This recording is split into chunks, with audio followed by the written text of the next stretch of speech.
Good morning, ladies and gentlemen. Happy Thursday. I don't know about you guys, but I'm tired of this quarantine. My beard is starting to get out of control. I need a haircut. I haven't put my contacts in forever. I'm starting to lose motivation here.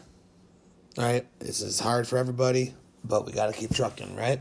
We got to do what's best for ourselves. We got to do what's best for our families. We got to do what's best for our community. So please make sure, as hard as it is, that you social distance. Right? You social distance, make sure you're staying home, make sure you're only going out for the bare necessities, grocery store, doctor, things like that. I know it's hard not to be with your friends, but this is an important time in our lives, and make sure that we are doing what's needed out of us. For today, what we are going to be doing is we're going to talk about our last learning target. We're going to talk about learning target number 6, all right, which is going to be investment for retirement. All right, retirement investing. All right, so these are usually questions I ask you to start out this learning target. What do you already know? How much money do you think you need saved? And why isn't there just a set amount for all people to have saved? All right, we're going to go through those things in a second. But I'll have this link on the doc. It's a good video. It's about a 4-minute video, and it basically sums up what we're going to talk about today. All right. Here's the thing. Let's go to what we call this retirement calculator. All right, we go here, and it's going to show us, and we're going to have to be able to calculate how much we're going to need to retire. All right, so let's go with, let's say we are 33 years old. Let's say you make $86,000 and you have $10,000 in savings.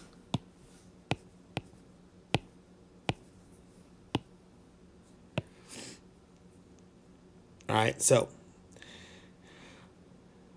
if you have $10,000 in savings and you make $86,000, you have about $1.2 million, but you're going to need $2.58 million to retire. All right, so you're 47% towards your goal, and you need to either save more or make more.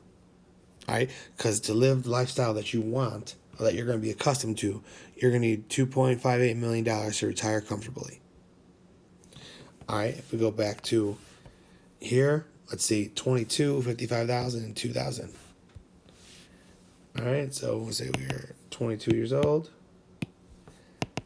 We make 55,000, and we already have 2,000 saved. Let's see. You have about 1.58 million, and you need 2.05. You're 77% to your goal. All right, let's go again. Look, another one. 500. So we are 18 years old. 39,000. And we have 500. All right, we have about 1.45 million, and you need $1.57 million to retire. So you're already 92% to your goal. Let's see, one more. Basically the one we already have. All right, the one we did at the beginning. All right, so going back here, I don't know what you know about retirement, but how much money you think you're going to need to save for retirement is basically however much that you want to have to maintain, to live the lifestyle that you're living. You want to be comfortable. You want to make sure that you and your loved ones are taken care of. And you want to be able to do things that you're able to do when you retire. And the reason that there isn't a set amount for all people to have when they retire is because people live different lifestyles. if you're used to living a millionaire lifestyle, you need more money to retire because that's the lifestyle that you're accustomed to, right? But if you're been middle class your whole life, living in a house that's already paid off, you don't have any bills, you're not going to need as much because you're not accustomed to living that lifestyle, right? Everyone's going to be different depending on where you are in your life, how old your loved ones are, meaning basically, do you have kids in college? How old are your kids? How old is your family, your wife, your husband, whatever it is? Everyone's going to have a different amount to retire, all right? And it's up to you to determine how much that number is.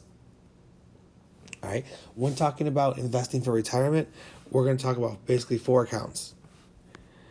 All right. We're talking about 4 accounts: 401k, a 403b, a Roth IRA, and a traditional IRA. These are all retirement plans that will help you save for retirement. And with this, what you should do is you should start as soon as your career starts. Why? Because you saw on the chart, the sooner you start, the more money you'll have for retirement when you get older. All right, you want to start right away. I know even when you're 18, when you're 22 or 18, whenever you start your career, you're not really thinking about retirement. But if you start earlier, you're not going to have to cram at the end. All right, it's very important that you start to save for retirement as early as possible. All right, let's get on with the different types of accounts. All right, the first ones we're going to talk about is 401k and 403b. All right, these accounts are basically investment programs. The things that are nice about these accounts is that they are automatically deducted from each of your paychecks. All right, they're automatically deducted. So every time you get a paycheck, you'll see that your 401k or 401b has been deducted from that account. All right, you don't have to do anything. You talk with your 401k or 403b investment banker, and you tell them how much you want taken out, and each month part of that is taken out.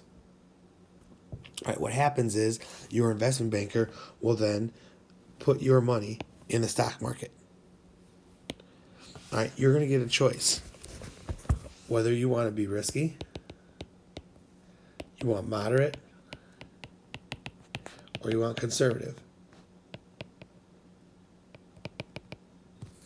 All right, you're going to be able to get a choice between these 3. When you set up and talk to your investment banker, you have a choice: risky, moderate, conservative. All right, depending on where you are in your life, you can be whichever one of these things. I think when you're younger, you could be a little more risky. When you're older and you're about to retire, you want to be more conservative. Right? What's nice is we talk about fringe benefits in Unit 1. One of the fringe benefits is if your employer will match part or all of your money you save. So if your employer matches it all, say you invest $125 per check. That means your employer will also match $125 per check. That means your broker, you will get $250 per check to invest for you, whether it's risky, moderate, or conservative. All right. Say you switch jobs. Like, for instance, teachers don't do 401ks, teachers do 403bs. Same type of thing, just for teachers. All right. What happens is, when I moved last year, moved jobs, my money stays with me. Here's the thing, though. Your employer contributions may not always. All right. They may not always stay with you. If you leave, they could choose to take their money or not. That's a risk you're willing to take if you want to leave the company. All right, the second type of account we call IRAs. All right, these are self-funded accounts. Whereas 403bs and 401ks, your employer may match some. These are self-funded, so it's not matched by your employer. All right, it is not. All right, so again, this money goes to a broker and it's set up however you want. Whether you want risky, moderate, or conservative. You pick. All right, there's two different types of IRAs that we're going to talk about. Roth IRA and traditional IRA. Let's talk about Roth IRA first. All right, so Roth IRA is considered earned income. The big thing about our Roth IRA, it is never taxed. You never get taxed on your Roth IRA. All right, you have max contributions to $6,000, and you can't take out to your 59.5. If you look at a traditional IRA, basically the same things, except that it is tax deferred. You don't pay taxes on it right now. You're going to pay taxes on it when you take it out when you're 59.5. All right, it's tax deferred. It defers the taxes to a later date. Still earned income, still $6,000 a year, still can't take out to 59.5, but it's tax deferred. All right, tax deferred. You probably heard people talk about that when this last month, when the market crashed, they don't want to take a look at their IRAs or their 401ks, is because both of these plans, the IRAs and the 401ks, 403bs, is your money placed in the stock market, usually in mutual funds or index funds. All right, and usually they're put in there because they're pretty safe and they'll go up, but everything's going down lately, so that's why they're struggling. All right, there are no assignments or activities for today. No, nothing to turn in. Make sure you are turning in the two things that we had to turn in for the investment unit. We were talking about the halfway review, and I'll show you here. So when we're Schoology, the halfway review, and you're doing the questions for your investment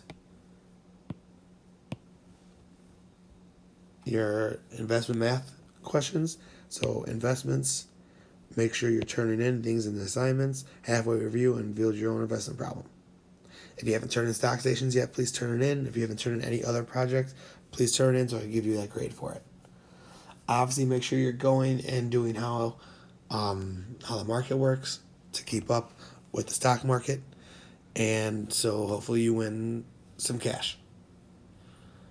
All right, one more day till spring break after today. Make sure you're taking care of you and your loved ones, and socially isolating yourself or socially distancing yourself to the appropriate amount to make sure that we can get all over this in a timely manner. All right, I miss y'all. Hope to see you soon. Have a good day.